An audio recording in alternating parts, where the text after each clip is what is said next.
O tema da nossa estudo dessa noite é uma nova história. Uma nova história que nós podemos escrever. Porque quando nós lemos esse versículo dessa noite, por isso que muitas vezes nós já memorizamos um versículo conhecido pelas nossas vidas. Muitas vezes nós estamos aí há 10, 30 anos dentro da igreja, 40 anos dentro de uma igreja, e nós já ouvimos que quem está em Cristo, nova criatura é. Eis que as coisas velhas já se passaram, eis que tudo se fez novo. Mas quando nós vamos diante dessa palavra de Deus, irmão Deus, quando nós nos debruçamos diante dessa significado, Sr. Luiz, do que significa ser uma nova criatura, se alguém está em Cristo, é uma nova criatura, eis que as coisas velhas já se passaram, eis que tudo se fez novo, Luana. Isso é carregado de muita coisa grande e preciosa que está por trás disso. Não é simplesmente a gente memorizar, eu sou uma nova criatura, eu tenho uma nova vida, é tudo isso também, mas quando a gente vai realmente debruçar e entender o que significa ser uma nova criatura diante dos olhos do apóstolo Paulo, inspirado por Deus, irmão Donizete, quando ele fala o que significa ser uma nova criatura, a gente acaba entendendo que é algo muito grandioso. E a gente quer entender o que de fato quer ser uma nova criatura aos olhos. Porque quando Paulo ele decreta esse versículo, e ele meio que ele finaliza o contexto desse assunto, dessa carta, ele está falando de coisas relacionadas a outro mundo, a outra era, não limitada a esse tempo, não limitada ao que os nossos olhos vê, até porque ele fala poucos versículos antes, visto que andamos por fé e não pelo que vemos. E ele vem puxando esse assunto, Davi. Ele vem falando nesse contexto, antes de ele falar que nós somos nova criatura, que se nós tivermos esse tabernáculo destruído, se nós tivermos esse tabernáculo desfeito, ou seja, ele considera o nosso corpo como um templo do Espírito Santo, contudo nós temos um edifício perfeito na casa de Deus.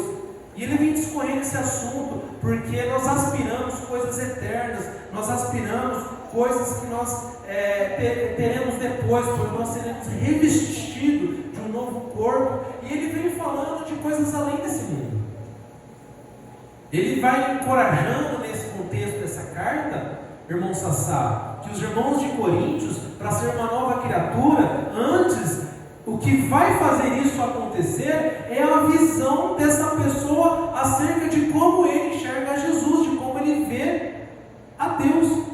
Não pelas coisas limitadas, não pelo que ele vê, assim como diz no versículo 7, no mesmo capítulo, não pelo que nós vemos, mas pela fé, pelo que você acredita além do que você vê, limitado, além do dia a dia, o que Salomão pode pegar, o que você pode sentir, o que você pode ser provido, o que você pode ser atendido, mas ele vem trazendo um encorajamento para nós realmente vivermos um aspecto de um novo ser, de uma nova criatura. A diferença é como que nós vivemos as nossas motivações, o motivo pela qual nós fazemos tudo na vida, como nós vemos as coisas, como que nós entendemos esse significado com um viés eterno. O que representa a eternidade para nós? Essa visão e esse entendimento faz de fato nós nos tornarmos uma nova criatura. Por isso que eu digo que é um significado muito maior, muito grande e muito valioso que Paulo está querendo dizer, porque para nós definirmos o que, se nós somos uma nova criatura, nós podemos responder uma pergunta nessa noite, juntos, e ao longo dessa noite, ao longo desse estudo, nesses próximos minutos, nós tentarmos responder a pergunta importante: qual é a nossa motivação nas nossas vidas? Baseado em que nós estamos vivendo, baseado em que nós estamos andando, que nós levantamos todo dia e que nós fazemos as coisas. Se a a classe cristã, a vida cristã, ela é mais do que um domingo que nós vamos na igreja, nós tomamos um banho, sentamos, tocamos uma música, 3, 4 músicas, oramos alguns pedidos. Talvez eu volte na quarta-feira, daqui a pouco tem uma atividade aqui, uma atividade ali.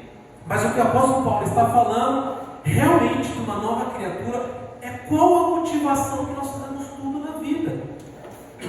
E esse é um tema muito importante de nós entendermos e ressignificarmos as nossas vidas. Ao passo que o próprio Jesus, ele tenta por várias vezes trazer um significado diferente para as pessoas. O próprio Jesus, em algum momento, andando com seus discípulos, andando ali com as pessoas, ele tenta sabiamente, através de uma conversa mais leve, ele explicar através de parábolas o que é o reino dos céus. Ao passo que ele fala, o reino dos céus é semelhante a um dono de uma casa que contrata alguns trabalhadores para a vinha. Ele começa a explicar o aspecto do reino dos céus através dessa parábola. O reino dos céus é como o dono de uma casa que contrata alguns trabalhadores para a vinha, onde de madrugada ele levantando, ele convida e chama alguns trabalhadores para trabalhar numa vinha ao troco de um denário por dia.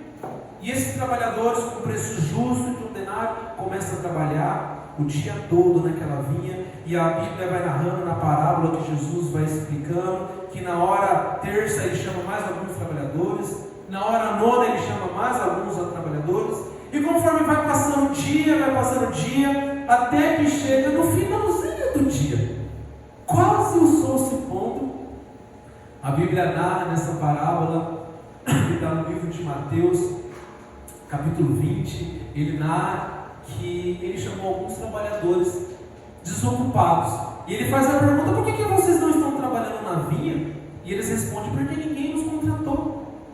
E ele, de fato, essa parábola tem alguns aspectos importantes, porque no final dessa parábola, o que acontece é que o dono dessa vinha, Gabriela, ele recompensa todos os trabalhadores com o mesmo valor e com o mesmo preço, um denário por dia. Tanto aquele que começou de madrugada, pegando no batente desde manhãzinha, como aquele que começou a trabalhar no final do dia.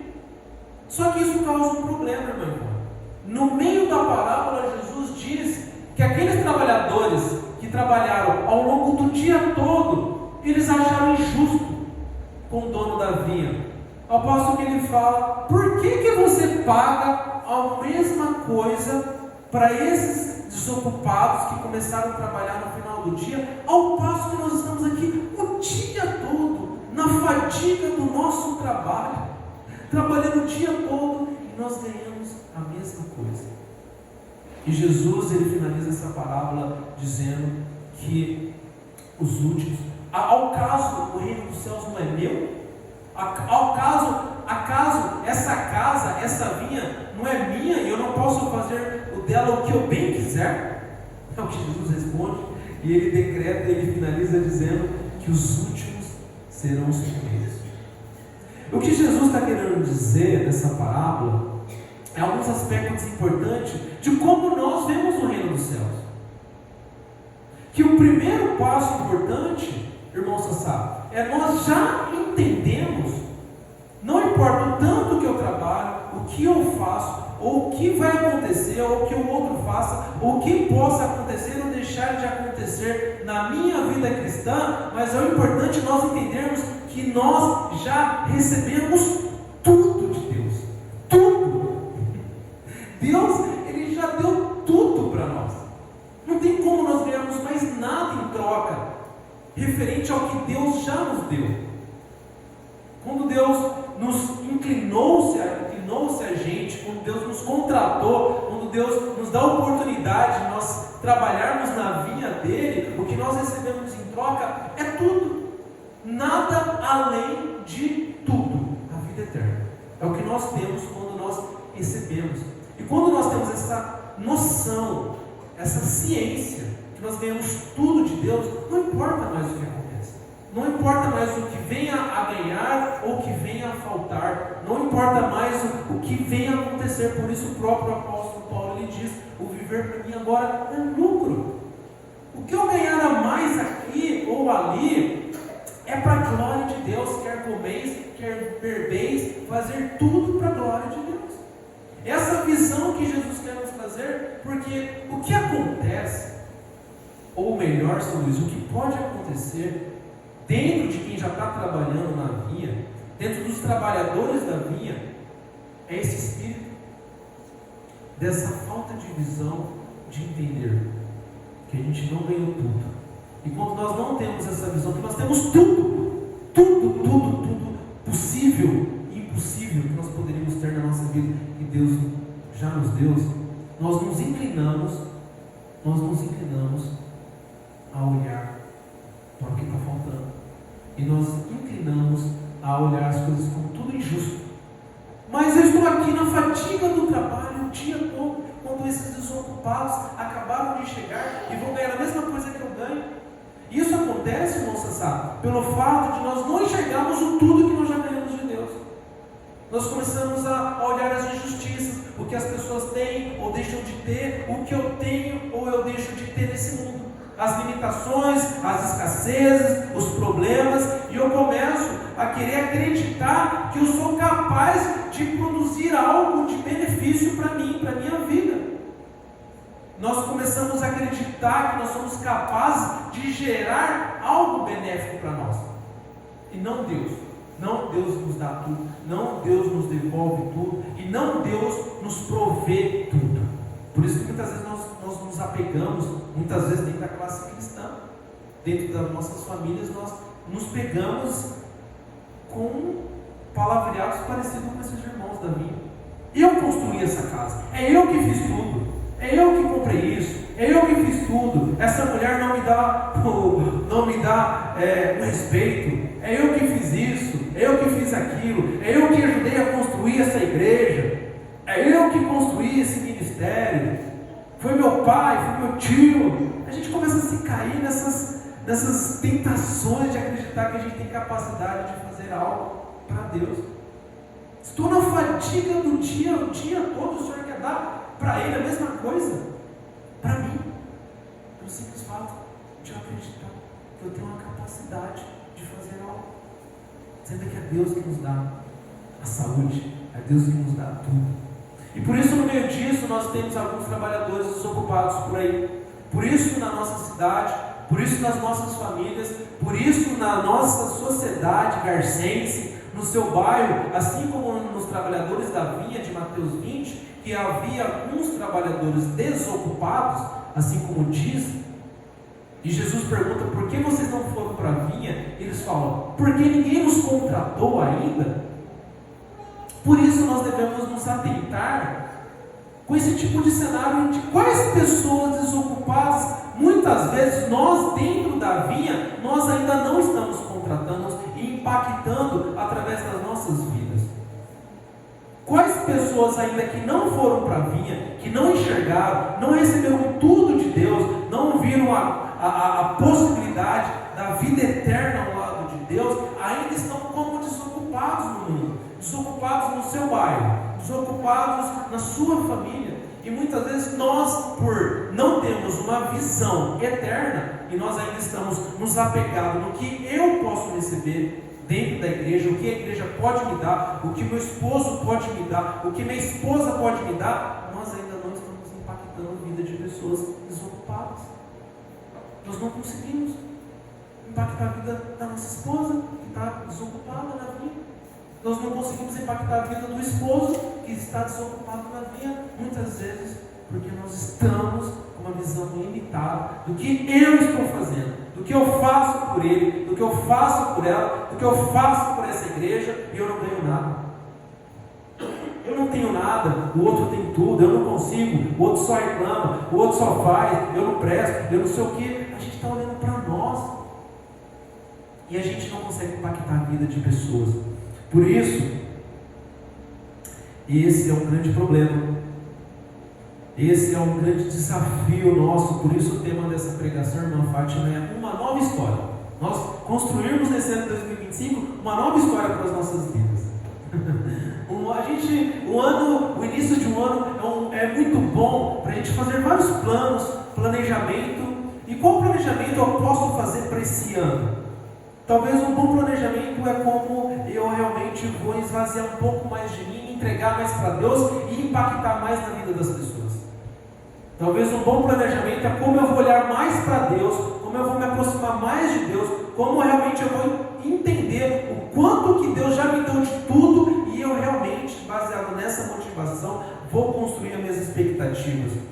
Como que eu vou trabalhar nessa motivação assim, como que o apóstolo Paulo diz, o que nós aspiramos mediante esse tabernáculo ainda,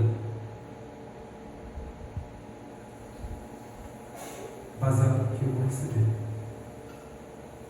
Amém, Luana?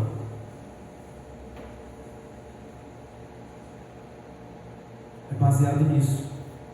É baseado nessa resposta. Qual é a nossa motivação? Com qual foi a nossa expectativa que nós trabalhamos em 2024? Qual foi as nossas motivações? Qual foi as nossas visões que nós trabalhamos em 2024? E quais foram as últimas motivações que nós tivemos como os últimos trabalhadores da vinha? Nos últimos momentos de trabalho ali, que eles trabalhando, achando que estavam no máximo, achando que estavam fazendo de tudo, que eles eram os caras, foram os primeiros a serem chamados para trabalhar, e chega no final do dia, eles caem nessa tentação de olhar para o outro e acharem que tem direito de pedir algo em troca, ou de pedir algo a mais para Deus. Como que foi os finalzinhos, os últimos momentos de 2024 das nossas vidas? Como que nós nos comportamos como trabalhadores da vinha? Nessa transição do dia que está se findando, do ano que se passou, para esse ano que está começando. Quais são as nossas expectativas? Quais são as nossas motivações? Qual é o algo a mais que eu quero para a minha vida? O que eu estou querendo a mais além da eternidade? O que será? O que é? Talvez é uma atenção maior da minha esposa, do meu marido. Gostaria que o meu pastor me visitasse mais, que a igreja me acolhesse mais, que alguém me desse mais atenção. Eu gostaria que talvez eu cantasse melhor, que eu cantasse pior. Eu gostaria que talvez eu tivesse uma condição de também uma locomoção um pouco melhor.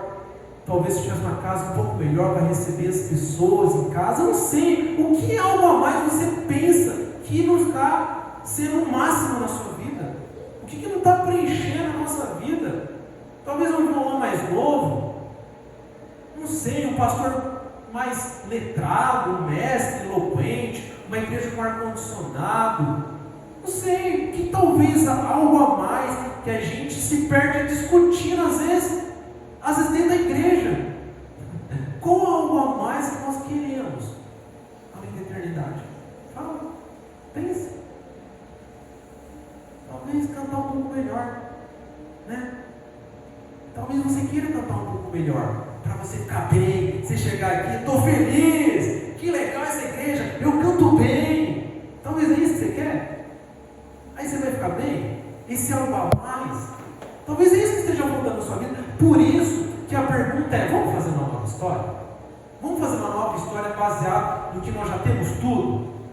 Vamos combinar que nós já entendemos que a eternidade que Deus nos deu já é tudo para as nossas vidas? E nós vamos começar esse ano de 2025 baseado nessa visão, que nós já temos tudo, a eternidade. Porque isso é uma dificuldade do homem. É a dificuldade do homem de olhar para si mesmo e não olhar para o outro. Isso é uma tentação. É uma tentação do homem de ele olhar para si e não olhar para o outro, e cada vez mais que ele olha cada vez mais para si e ele não olha para o outro, ele perde a oportunidade de experimentar o melhor da vida, de viver um propósito, de impactar na vida de alguém, de trazer alguém para Cristo, de falar e de testemunhar de Cristo para alguém, porque ele cai nessa tentação de voltar e de olhar para si mesmo. Por isso, no livro de Mateus capítulo 22, o próprio Jesus ele trata isso. No livro de Mateus capítulo 22, ele fala assim: assim que todo mundo já sabe, mas eu vou ler de propósito. Ele puxa esse assunto dessa dificuldade, mano, que nós temos de olhar para o outro, de olharmos muito para nós. Por isso, no livro de Mateus 22, capítulo 37, ele diz assim: respondeu-lhe Jesus: amarás o Senhor teu Deus de todo o teu coração, de toda a tua alma e de todo o teu entendimento. Este é o grande e primeiro mandamento. O segundo é semelhante, este é: amarás o teu próximo como a ti mesmo. Destes dois mandamentos depende toda a lei e os profetas. Jesus ele repete uma frase, um momento, e ele repete o mandamento entregue do próprio Deus a Moisés, que são as leis do Senhor, onde os mandamentos se dividiam em dois grupos, irmão Donizete. O primeiro grupo de mandamentos voltados do homem para Deus: amarás o teu Deus, não fará outros deuses, não fará imagens de fundição, amarás o teu Deus e não idolatrar. Os primeiros 5 mandamentos. E os outros 5 mandamentos voltavam ao outro. Não roubarás, não matarás, não darás falso testemunho. Sempre voltado ao outro, ao próximo. Porque a vida cristã, a vida com Jesus e o projeto de Deus, ele significa, em resumo, essas duas coisas. O quanto você entende de Deus e o quanto você conhece de Deus vai refletir como você se relaciona com os outros na nossa vida. Quanto menos você conhece de Deus, mais você vai querer conhecer de você, porque é o que você tem. Você não tem mais nada. Você não tem um Deus para conhecer. Por isso ele te diz: amarás o teu Deus com todo o teu coração, com toda a tua força, com todo o teu entendimento. É o quanto você se debruça para entender Deus, conhecer a mente de Deus, como Ele pensa, como Ele trata as situações, como Ele trata os personagens bíblicos, como que Jesus fala. A Bíblia tem resposta para tudo. Dona Nadir, a Bíblia tem resposta para tudo, dona Nadir. Para tudo. Para finanças, para casamento, para irmandade, para trabalho, para criar seu filho, para família. Amarás o teu Deus de todo o coração, de todo o teu entendimento. O quanto você se debruça a entender quem Deus é, como Ele pensa, como Ele agiria no seu lugar. O quanto você entende de Deus e o quanto você entende a pessoa de Jesus Cristo vai refletir de como você impacta ou deixa de impactar na vida das pessoas. Porque quanto menos você entende de Deus, mais você vai entender somente de você mesmo, e não do que Deus quer para a sua vida. Por isso que isso é uma tentação do homem, nós entendermos, porque esse fato, e esse texto, e essa afirmação que Jesus puxa, ele puxa essa ferramenta, esses versículos, numa situação de necessidade humana. Porque os saduceus estavam tentando tentar Jesus. Mestre, quando uma mulher casar com 7 irmãos e os 7 morrer, com quem ela vai se casar no reino dos céus? Porque eles estavam querendo testar a visão de Jesus sobre a ressurreição. Ele fala: vocês erram a palavra de Deus, vocês erram as escrituras, porque não sabereis que no reino dos céus seremos como anjos, não teremos esposas e esposas?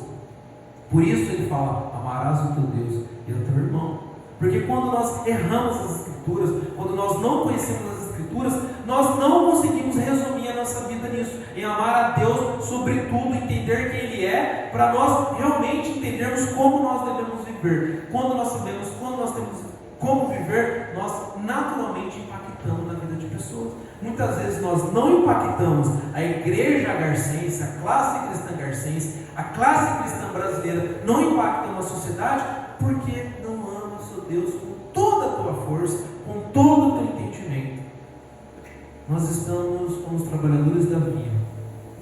Vai dar a mesma coisa para ele, é a mesma coisa. Eu que estou aqui não vou ganhar nada. Por isso que nós vemos nos púlpitos, por isso nós vemos muitas vezes as igrejas que mais trazem multidão, que mais arrastam pessoas, são baseadas numa motivação do que você pode ter, do que você pode receber, do que você pode ganhar. Isso é uma tentação de nós olharmos muito para nós e nós não olharmos para o próximo. Muitas vezes nós até podemos dizer, não, eu amo o próximo. Você pode até dizer, não, mas eu amo o meu próximo. Mas muitas vezes a gente não consegue amar nem a nossa esposa, nem o esposo que a gente dorme. A gente não consegue fazer um sacrifício para o esposo, para a esposa. Por isso que é uma nova história, Sassá. Por isso o tema dessa noite é realmente escrever uma nova história profundamente, o que significa ser uma nova criatura. Porque quem inaugurou isso, essa culpa de nós olharmos para nós, e essa culpa de nós não olharmos para o outro, e nós não olharmos para Deus, e nós impactarmos menos na vida do outro, pensando em nós, essa culpa tem um dono, tem um culpado disso. Essa culpa é de Eva e de Adão. Tem um culpado. A Eva, ela foi a grande e inauguradora do eu acho. Você já falou eu acho na sua vida? Eu acho, eu penso, eu acho que tem que ser assim. Eu acho. A Eva, ela foi o grande e inauguradora dessa frase. Eu acho. Quando Deus diz, comerás livremente de todas as árvores do jardim, mas da árvore do bem e do mal, da ciência do bem e do mal, dela não comerás. Quando a Eva ela come o fruto do conhecimento do bem e do mal, ela realmente, o que ela quis dizer, resumindo, Deus, não importa o que o Senhor diz. Eu não quero saber o que o Senhor diz. Eu quero ser a entendedora do que eu quero para a minha vida. É o justamente eu acho, diferente do que assim diz o Senhor. Quando você abre sua Bíblia, você abre os profetas, Ezequiel, lembra Jeremias? Assim diz o Senhor, assim diz o Senhor. Pega um capítulo, 2, 3 capítulos de Ezequiel, Isaías, Jeremias e conta quantas vezes tem a expressão assim diz o Senhor. Deus está dizendo para nós, para os jovens, para a criança, para os casais, para quem quiser, a todo momento, desde quando Ele nos criou, come livremente de toda a árvore, somente da fruta do eu acho, não comerás. Somente da fruta, eu penso que, somente, pelo menos da fruta, somente da fruta, eu acho que é assim, não comerás. Ela inaugura o achismo. Começa a reparar as nossas conversas, nas nossas mesas, nas nossas refeições, nos nossos bate-papos, das nossas classes, o quantas vezes tem a definição de eu acho. Começa a gravar, põe o celular para gravar e começa a ouvir, eu acho. Quantas vezes eu acho, eu penso, porque você não conhece meu marido, porque você não conhece minha esposa, porque você não conhece a minha cidade, você não conhece a minha história, você não sabe, porque eu acho, porque a gente tem essa tentação de não olhar para o outro e olhar para nós. Esse é o grande problema, diferente, assim diz o Senhor. Essa é a famosa cultura canibal. Já ouviram falar de canibalismo? A cultura de comer pessoas, comer corpos humanos. Essa cultura canibal não é uma cultura de você comer por necessidade, por fome, como foi relatado na Bíblia, alguns históricos, mas existe uma cultura canibal em algumas tribos. Não somente, não pense que essa cultura está lá só em tribos africanas, mas uma cultura em quase todas as culturas de tribos indígenas espalhadas pelo mundo, inclusive no Brasil, a cultura canibal. É relatado na história do Brasil fatos de índios pegares náufragos que desembarcaram nos litorais brasileiros e sumiram. Foram simplesmente comidos, os corpos comidos por índios. Porque na cultura canibal, o corpo não é nada mais do que um objeto. É nada mais do que você se alimentar. É nada mais do que você usar o outro para trazer um proveito para você. E essa cultura, ela vai além de você somente se alimentar, além de uma necessidade, mas ela vai uma cultura realmente de você poder pegar uma pessoa e você comemorar a captura daquela pessoa e levar ela para a tribo, ao passo que todo mundo da tribo, crianças, velhos, idosos, gritam e fazem danças pela captura de um ser que vai ser comido pela toda a tribo. Embora nós possamos pensar, mas hoje ninguém come ninguém. Ike Garcia. Nunca vi histórico de alguém comendo uma carne humana, de alguém devorando um ser humano, mas quantas vezes nós vemos na nossa cultura, muitas vezes próxima aqui nessa cidade, no seu país, alguém que rouba? Já viu isso?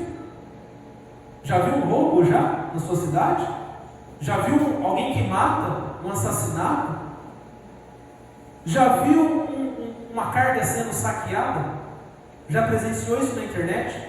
Alguém ali desfigurado, ensanguentado, presos entre as ferragens, ao passo que um monte de gente roubando um saquinho de bolacha, um pedaço de contrafilé que está na carga, enquanto o outro está agonizando na carga, porque o caminhão bateu, rolou, caiu. E aí vem todas as pessoas pegando a carga e aquela pessoa ali no meio das ferragens. Cultura canibal. Não importa o que acontece com o outro. O que eu posso me favorecer? O que eu posso me alimentar? O que posso ser bom para mim? Embora talvez você fale, eu não roubo, eu não mato, eu não saqueio minha carga. Mas quantas vezes você pensa o que o seu marido tem que fazer para você? Quantas vezes que você pensa o que o seu líder de louvor tem que fazer para você? O que a igreja tem que fazer para você? O que a sua esposa tem que fazer para você? Eu construí essa casa, eu trabalhei a vida inteira, eu faço o que eu quero. A gente não consegue, muitas vezes, agradar a esposa. Um pouquinho, uma coisa que não vai arrancar nem um pedacinho. A esposa fala, eu gostaria que você falasse um pouquinho diferente comigo, nesse ambiente. Você fala, eu falo do jeito que eu quero, eu sou assim mesmo. Eu gostaria que você não bebesse tanto, bebesse um pouquinho menos. Não, eu vou beber tanto porque eu sou desse jeito.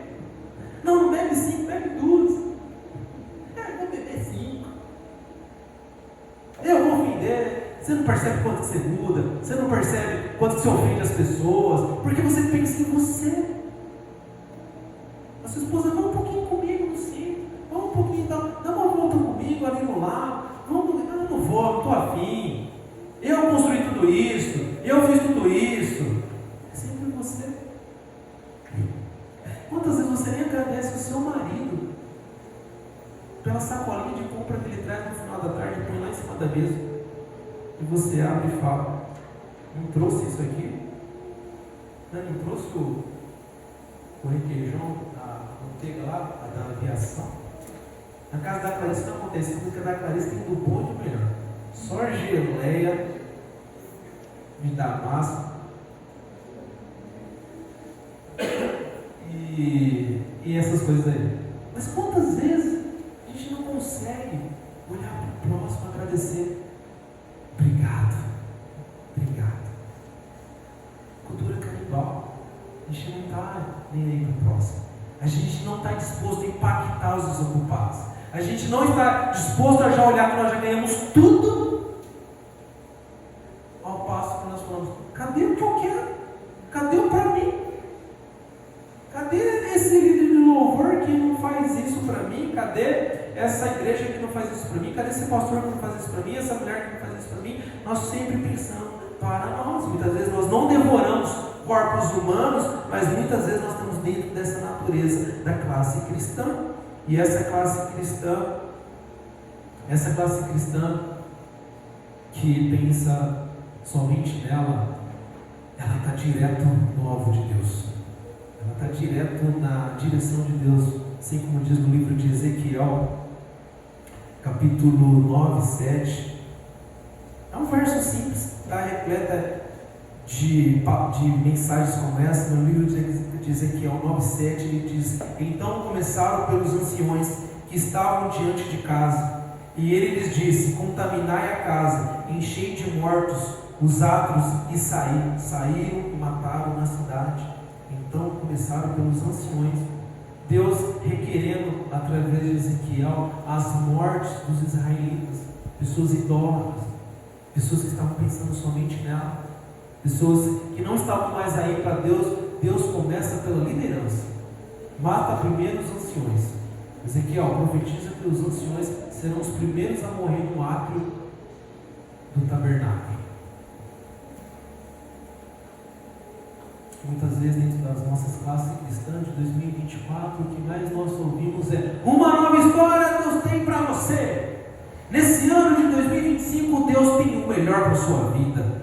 De 2024 você sofreu, você teve problema, mas em 2025 uma nova história Deus tem para você, novas coisas, Deus vai te prover, você vai conseguir, você vai prosperar, você pode, você consegue, uma nova história Deus tem para você em 2025. Muitas vezes nós entramos em 2025 com esse tipo de motivação, com esse tipo de empurrão, que nós vamos receber algo em algum momento, algum denário a mais, alguma coisa a mais de Deus do que somente a salvação. Nós vamos talvez receber uma saúde melhor, nós vamos receber um cargo melhor dentro da igreja, talvez eu vou receber um reconhecimento melhor, talvez eu vou receber mais aplausos, talvez esse ano o meu marido vai me tratar melhor, talvez esse ano a minha esposa vai me respeitar mais, alguma coisa, tem uma nova história para mim nesse ano de 2025 que vai acontecer. Ao passo que nós poderíamos falar assim: uma nova história eu vou desenhar, uma nova história eu vou fazer com a minha vida para a glória de Deus. Uma nova história, uma nova criatura eu serei para Deus, para a glória de Deus. Uma nova pessoa eu serei, uma nova história eu vou desenhar com a minha vida para impactar pessoas para a glória de Deus. Por isso, irmãos, o tema dessa noite é uma nova história. Uma nova história. Se alguém está em Cristo, nova criatura é. Eis que as coisas velhas já se passaram, eis que tudo se fez novo. Isso está em 2 Coríntios capítulo 5, versículo 17. No versículo 16 ele diz assim, dona Nadir: porque nós não olhamos a ninguém, olha só, nós não olhamos a ninguém segundo a carne. O apóstolo Paulo diz assim: nunca olhe alguém segundo a carne. Talvez os nossos problemas, sabe o que é? Nós estamos olhando para o líder de louvor segundo a carne. Nós estamos olhando para o marido segundo a carne. Nós estamos olhando para a esposa segundo a carne. E nós devemos olhar segundo o Espírito. Porque o Espírito, ele anseia as coisas do Pai. O Espírito, ele anseia eternidade. O Espírito, ele anseia uma nova criatura, coisas de Deus. Naturalmente, você vai viver um 2025, uma nova história. Você vai viver um 2025 para Deus, que impacta a vida de pessoas. Amarás o teu Deus com toda a sua força, com todo o teu entendimento, e amarás o teu próximo. Naturalmente, quando você ama a Deus, você impacta na vida. Por isso, no livro de Lamentações, seu Luiz, versículo 3, capítulo 3, versículo 22, vocês sabem, memorizados. Lamentações, capítulo 3, versículo 22: pois as misericórdias do Senhor não têm fim, as misericórdias do Senhor não têm fim, se renovam a cada manhã. Pois por causa das misericórdias do Senhor nós não somos consumidos, pois as misericórdias do Senhor não têm fim, se renovam a cada manhã. Sabe o que aconteceu, Sansá, na sua vida? Deus renovou hoje. Sabe o que vai acontecer amanhã? 6 horas da manhã, Deus vai te dar um outro dia. Sabe o que Deus te deu nesse momento? Um novo ano. Ele renova. Sabe o que a gente tem de novo? A misericórdia de Deus. Sabe o que a gente tem de novo? Sabe quem está comemorando um ano novo? O novo? As misericórdias do Senhor se renovam a cada manhã. É um novo, uma nova oportunidade que você está aí do seu lado, sua esposa, seu marido, seu líder de louvor, seu vizinho. Você impactar na vida de pessoas e realmente ser uma nova criatura. Seu amigo de trabalho, seu filho. Você impactar na vida de pessoas. Nós temos chance outra vez este ano, toda vez. Quem que nós queremos ser? Quem que nós queremos ser nesse ano, Ana Carla Roque? A Bíblia que você não lê é a pessoa que você não se torna. A Bíblia que você não estuda é a vida que você não muda. O Deus que você não ama, que você não entende, que você não ama com todo o coração, com toda a sua força e com toda a sua mente, é uma vida que você não renova. Por isso, irmãos, esse ano, sabe o que nós temos? Oportunidades. Um novo ano, construir uma nova história para a glória de Deus, amém? Escrever uma nova história. Eu vou viver para Deus. Eu quero conhecer Deus esse ano. Não importa se a minha esposa não me respeita, se se meu marido não me ama, se minha igreja não me aceita, se eu não sou reconhecido, se meu líder de louvor é um chato, se meu pastor é um chato, se essa cidade, não importa, importa que eu já tenho tudo, para a glória de Deus, eu já tenho a eternidade, eu vou viver para a glória de Deus, esse ano, amém? Uma nova história. Isso, Estevão, amém, Estevão. Fazer você continuar memorizando os versículos, obedecendo a mamãe. Olha para o papai, Estevão. Obedecer a mamãe. Amém? Exato. Isso é uma nova história. Os jovens obedecerem os pais, a esposa respeitar o marido amar a esposa. Você tem essa oportunidade todo dia. Você tem um ano inteiro. Vamos construir uma nova história.